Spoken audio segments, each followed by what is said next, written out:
Have you ever asked a question but received only a simple yes or no? Have you ever tried to start a discussion but it didn't go anywhere? This happens more often than we realize, especially in meetings. You ask something expecting a discussion, but what you get is just yes or no and silence. And suddenly the conversation dies. This is not because people don't want to speak. It's because the question did not invite them to think or share. In professional settings, the way you ask a question directly decides how people respond. Before people engage with you, before they open up and share, they decide one thing instantly. Is this worth a detailed answer or just a quick response?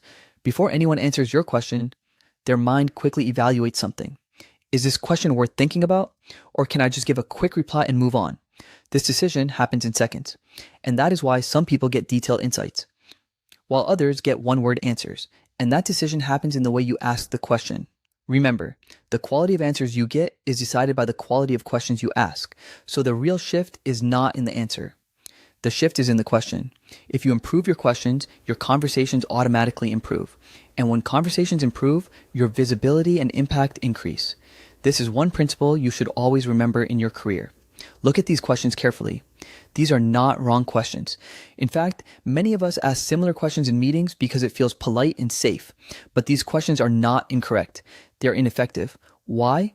Because they are designed to be safe, not impactful.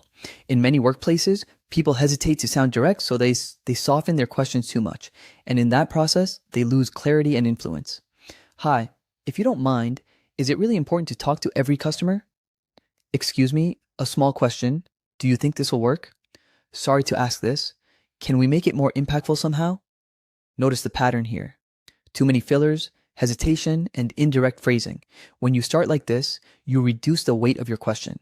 It sounds unsure, and that affects how seriously people take it. These questions are asked in meetings every day.